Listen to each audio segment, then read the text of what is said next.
Nunca se desaparecía y dejaba a los hijos, no. Cuando a mí me avisaron, todo fue un caos. Salimos a mirar, a ver por ahí, llamar a las familias cercanas, a los conocidos más cercanos, donde pudiera estar, no se tuvo razón.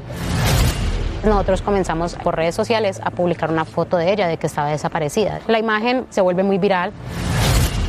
Ella tenía mucho problema con la expareja que tenía. Este episodio incluye descripciones explícitas de los sucesos ocurridos. Se recomienda discreción. Los testimonios que usted escuchará en el Rastro Podcast corresponden a las voces reales de los protagonistas de la historia. No hay actores en esta narración. Episodio 2. Un hallazgo macabro. Lady Johanna Soto desapareció en Cali la mañana del 22 de mayo de 2019 tras salir de su casa. Pasaron los días sin rastro. Su familia la buscaba y las autoridades también. Pero en medio de la angustia llegó un mensaje perturbador que abrió una grieta en la historia. Por primera vez, la posibilidad de que Lady estuviera muerta dejó de ser un pensamiento lejano y se convirtió en una sombra que empezó a crecer. ¿Dónde está Lady? Así continúa la historia de Wendy Heredia, Amor Oculto.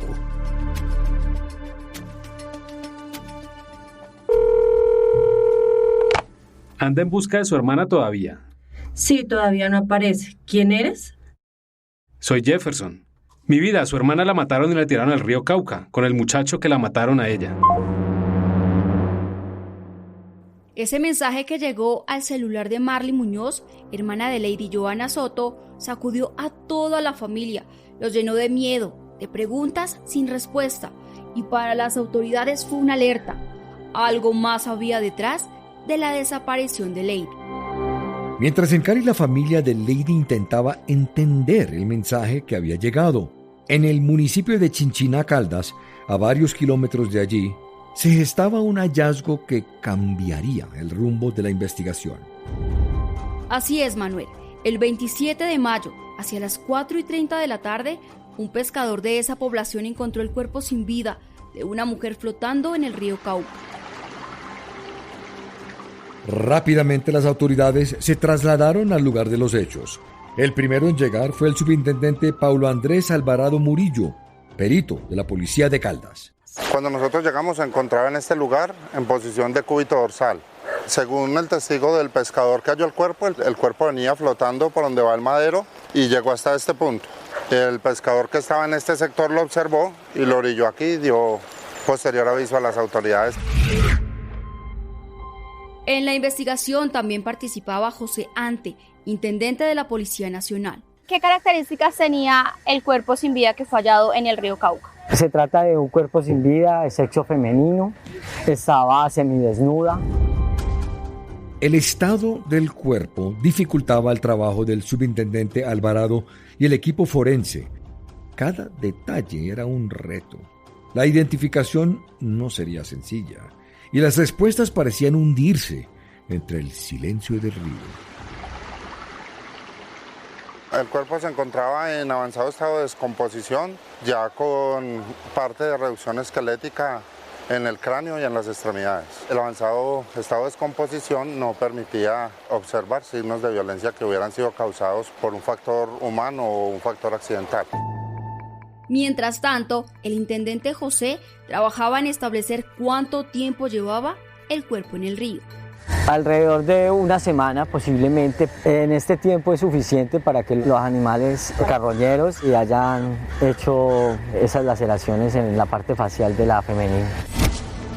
Cuando aparece un cuerpo sin identificar, lo primero que hacen las autoridades es consultar los registros. Las bases de datos de desaparecidos son el mapa del dolor. Y justo en esas fechas, en esa zona, había una alerta. Una mujer joven, cabello oscuro, desaparecida en Cali. ¿Podía ser Lady Johanna? Manuel, la alerta por la desaparición de Lady llevaba varios días. Fue emitida en Cali, a más de 300 kilómetros de donde encontraron ese cuerpo. Era posible que fuera ella.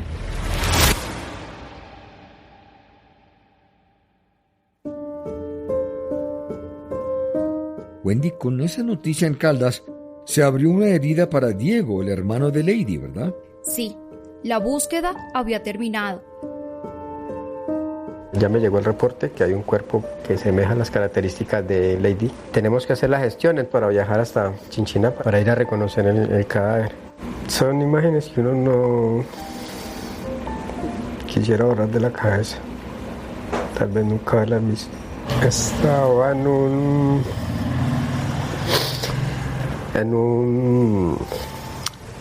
cuarto pequeño, solo estaba ella en un cuarto pequeño y la tenían ahí. Ella inclusive tenía la misma ropa pues con la que ella había salido de la casa. Y yo digo, no, sí, es ella. Me demostraron también una joya que sacaron del dedo y era de ella. Yo ya la conocía, ya la habíamos encontrado. El cuerpo de Lady Johanna Soto Muñoz fue llevado hasta Cali en medio del silencio. Mientras tanto, Rubiela, su mamá, intentaba entender lo que nadie quería oír. La noticia le llegó como un golpe. Su hija ya no estaba desaparecida, ahora estaba muerta. Los muchachos dijeron, mamás, es ella. Ya puedes imaginar. Sin embargo, yo decía que no era ella. Marley, hermana de Lady, también la vio. Se acercó al cuerpo con el corazón en la garganta y supo que era ella. En pocos segundos confirmó algo difícil de aceptar. La habían encontrado. La habían encontrado como golpeada la cara, porque las manitos las tenía también maltratadas, el cuerpo lleno de golpes, pero más que todo el rostro, que no se le podía reconocer el rostro a mi hermano. Bastante doloroso. Ahora la investigación también era competencia de los agentes de la SIJIN en Cali. Ya no se trataba solo de una desaparición.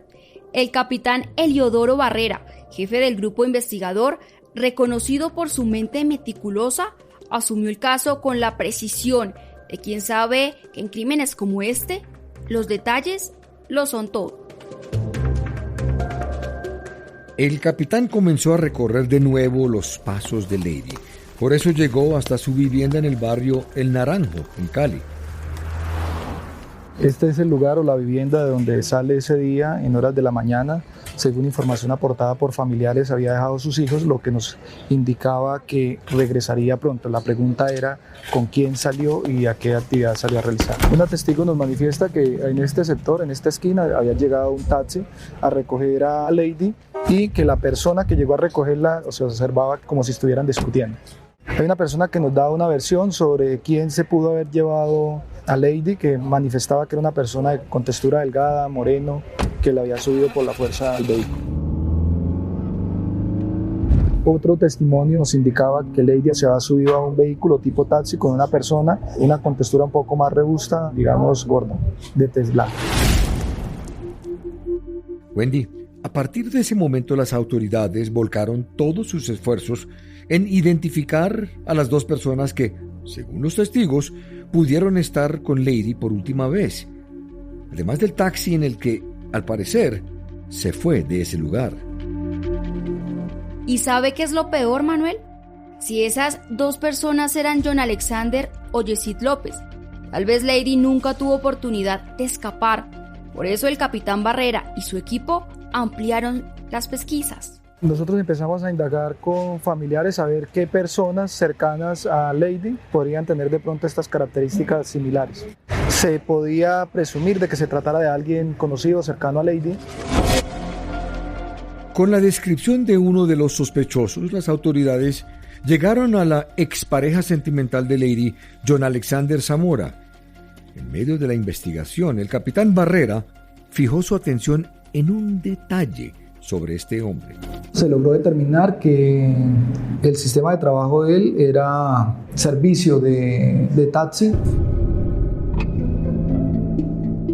Podía ser una coincidencia o no, había que comprobarlo. Por eso los investigadores se enfocaron en ubicar el vehículo que conducía John Alexander. La familia aseguraba que él no estaba en Cali, sino en el Cauca, por cuestiones laborales. Pero en este punto cualquier pista servía y una sola mentira podía cambiarlo todo. Al momento de verificar con los propietarios del vehículo, del taxi, ellos nos aportan datos diferentes a John Alexander, específicamente Harold Gómez, donde aportan licencia de conducción y demás documentos a nombre de esta persona. Wendy, pero ¿quién era Harold Gómez? Ese nombre no coincidía con lo que habían dicho ni los familiares ni los vecinos de Lady. Exacto, Manuel. Así que mientras los investigadores intentaban establecer quién era Harold Gómez, también contactaron a Yesid López para entender cuál era en realidad la relación que tenía con Lady. Para el capitán Barrera, algo no encajaba. Dentro de las indagaciones se logró establecer que con esta persona habían tenido una relación muy corta y que recientemente habían finalizado la relación. Era lo que nosotros estábamos investigando para determinar si podría haber sido esa finalización o ruptura de la relación el detonante para que se generara una agresión en contra de la víctima. Manuel, lo buscamos y lo encontramos. Yesid López no era un rumor, ni un nombre suelto en una carpeta. Era una persona real, con respuestas que aún no había revelado. ¿Cómo conoce usted a Lady Johanna? En el Hospital Universitario del Valle. Ahí fue donde yo la conocí a ella. La verdad me pareció muy bonita, me cautó mucho su sonrisa, sus ojos. Coordinamos en salir una noche y ahí empezamos a formalizar una relación. Cuando iba a visitar a la mamá, ella nunca me llevaba a la puerta. Ella me dejaba ver acá en la esquina y ella se iba. Si yo soy la pareja de ella, ¿por qué ella me deja en la esquina? Yesid López admite que sí tenía un romance con Lady Johanna, pero porque era un amor oculto. ¿Era cierta la hipótesis de John, expareja de ella, según la cual Yesid estaría involucrado con la muerte de la mujer? Lo curioso, Manuel, es que la versión de Yesid no coincidía con la de la familia de Lady. Él decía que no solo eran pareja, sino que estaban en su mejor momento y que llevaban 2 semanas viviendo juntos cuando ella desapareció. Y en poco tiempo yo la saqué a vivir. Para las autoridades, ¿usted podía ser el sospechoso de la muerte de ella? No,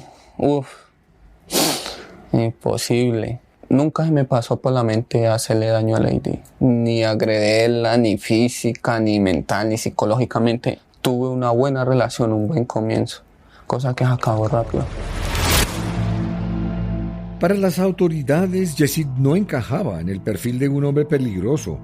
No tenía antecedentes, colaboró desde el inicio con la investigación y el día de la desaparición el capitán Barrera comprobó que, tal como Yesid lo había dicho, estaba trabajando. Los elementos que se analizaron de la pareja actual de Lady no eran suficientes como para determinar que tuviera algún grado de responsabilidad en la desaparición y muerte de Lady.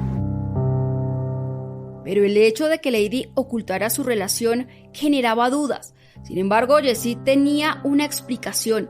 Aseguró que días antes de la muerte de Lady, su exesposo, John Alexander Zamora Díaz, había comenzado a comportarse de forma extraña.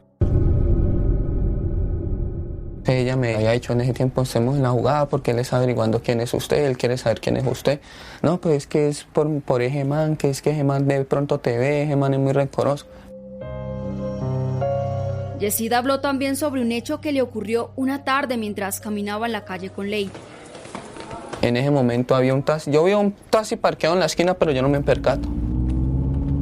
Cuando ya el taxi arranca y se sube la mitad del carro, se sube al andén, es cuando ella me dice, ay, ese es Alexander, y ella me corre.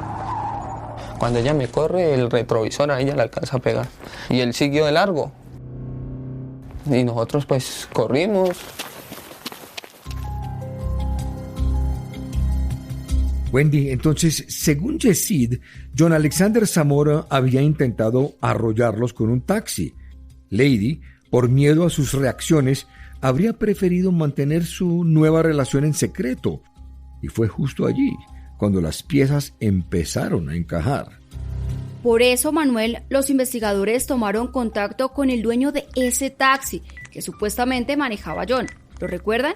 El dueño del taxi estaba convencido de que quien conducía se llamaba Harold Gómez, pero tras la visita de los agentes encontró algo que lo hizo dudar, una hoja de vida olvidada, y con ella el capitán Barrera tenía una nueva pista. Al realizar la verificación de la documentación de esta hoja de vida, la foto que había colocado en la misma no coincidía con la fotografía de los documentos que había aportado para conducir el vehículo. Es decir, John Alexander había diligenciado la hoja de vida con el nombre de otra persona, Harold Gómez. Y no solo eso, Manuel. John Alexander tuvo un comportamiento inusual el día de la desaparición de Lady, según la investigación del capitán Barrera. Para el día de los hechos de la desaparición, él hace entrega del vehículo, lo deja en un taller de mecánica, argumentando que se encontraba dañado. Hablamos también con Angélica Villota, propietaria del taller donde el taxi fue llevado por John Alexander. El carro normalmente venía sucio, oliendo mal, y ese día estaba limpio tanto por dentro como por fuera y olía bien. O sea, olía limpio. Como si estuviera recién lavadito. Este detalle no escapó al ojo agudo del capitán Barrera. Llamó mucho la atención del taxi porque normalmente él utilizaba o mantenía en un estado de suciedad el vehículo, y para ese día justamente de la desaparición el carro lo deja en este taller de mecánica en perfectas condiciones de aseo, como si quisiera ocultar alguna situación que se haya presentado ahí al interior del vehículo. Este taxi fue analizado rápidamente por un equipo de expertos en criminalística, Manuel. Se hace una exploración lofoscópica a este taxi con aplicación de Blue Star. Posteriormente nos genera positivo para rastros de sangre de una persona, y que concordaba con la parte de atrás del vehículo donde había sido subida por la fuerza Lady. Con este hallazgo la investigación tomaba una dirección. Tomaba fuerza que John Alexander podría ser la persona que había cometido el homicidio. El capitán y su equipo intentaron localizar rápidamente a John Alexander Zamora Díaz, pero no fue posible. No respondía a llamadas, no había rastro reciente.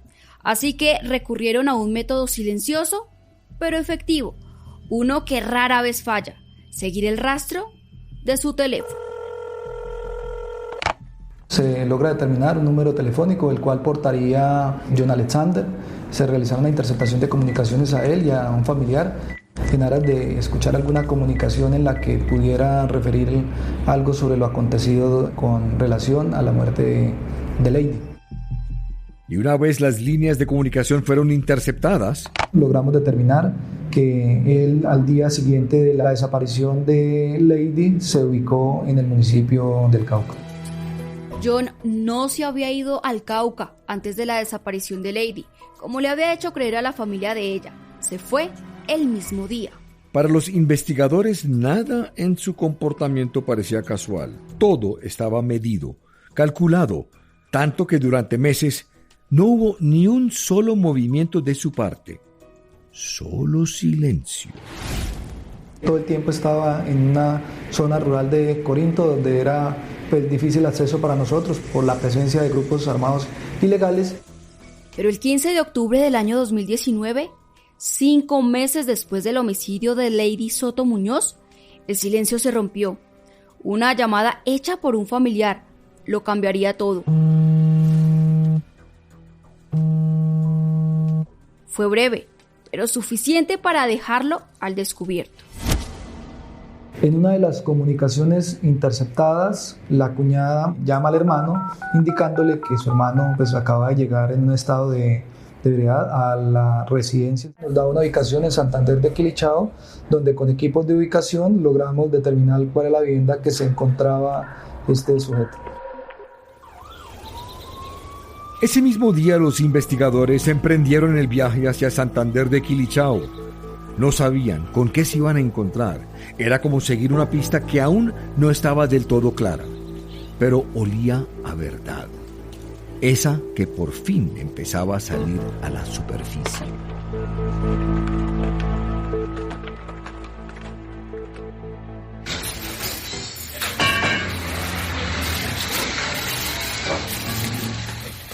Salga, hombre. Salga.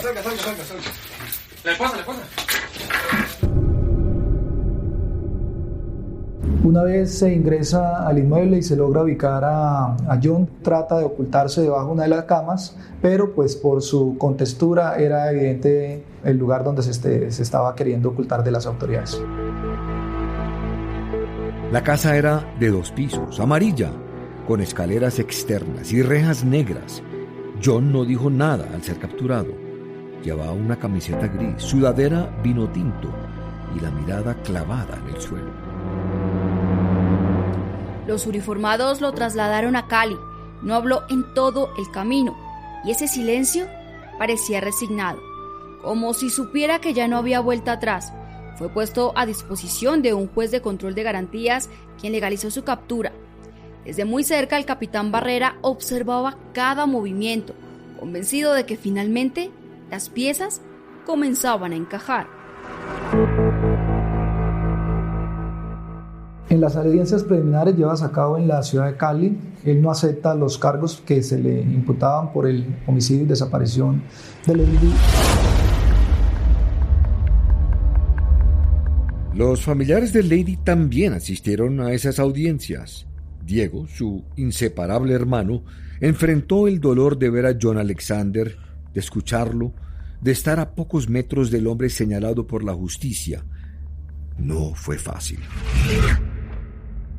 Él es una persona que no muestra sentimiento, no muestra nada, simplemente pues nada, se ponía ante el juez y nada. Él no hablaba, el que hablaba era el abogado. Se mostraba frío, no tenía ninguna emoción, era raro porque él simplemente era un ser humano parado ahí como si no supiera de qué le estaban hablando o qué le estaban diciendo. Y a pesar de que siempre fue así, él siempre fue una persona muy fría.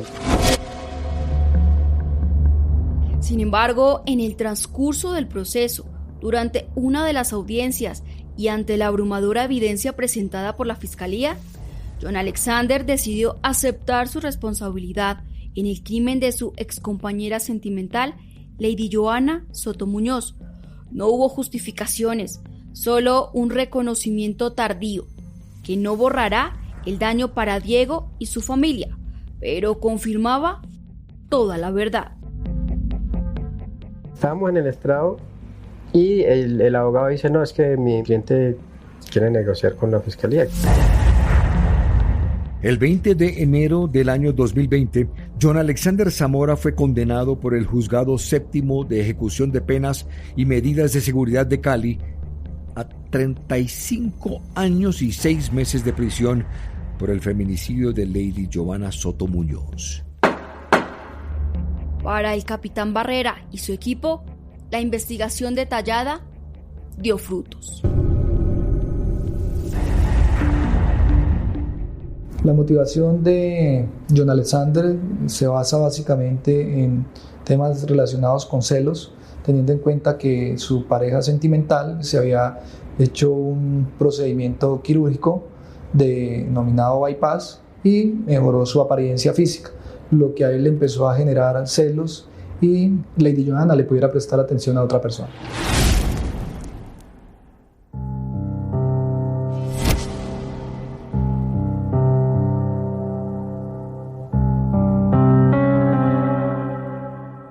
Yesid López, pareja actual de Lady al momento de su desaparición, trataba de entender lo sucedido.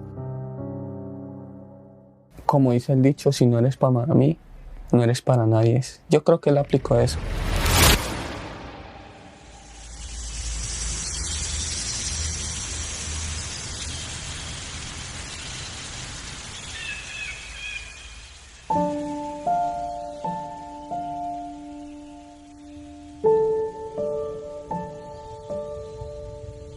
Lady murió y para su familia el dolor sigue tan vivo como el primer día. No hay consuelo cuando una vida se apaga así, de golpe y sin explicación suficiente. Su tía Angélica aún no puede creer que John Alexander, el hombre que una vez fue parte de su familia, haya sido capaz de algo así.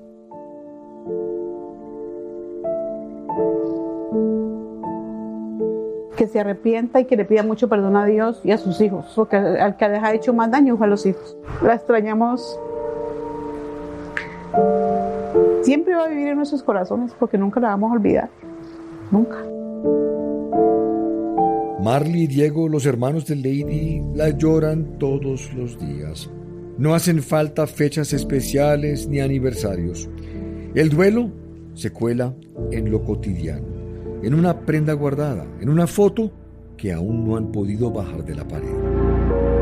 Yo nunca me imaginé que ese amor terminara en tragedia, la verdad. ¿Qué quisiera decirle que le hizo falta decirle a su hermanita?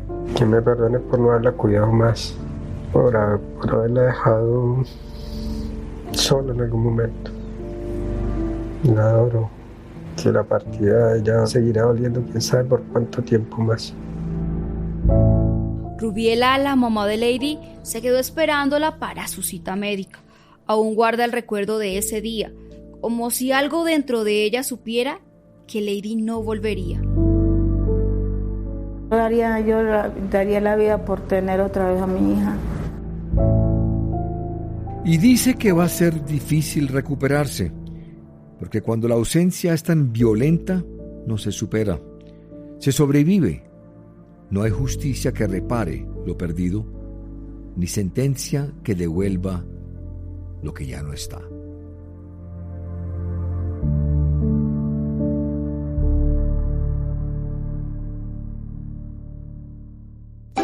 Boombox.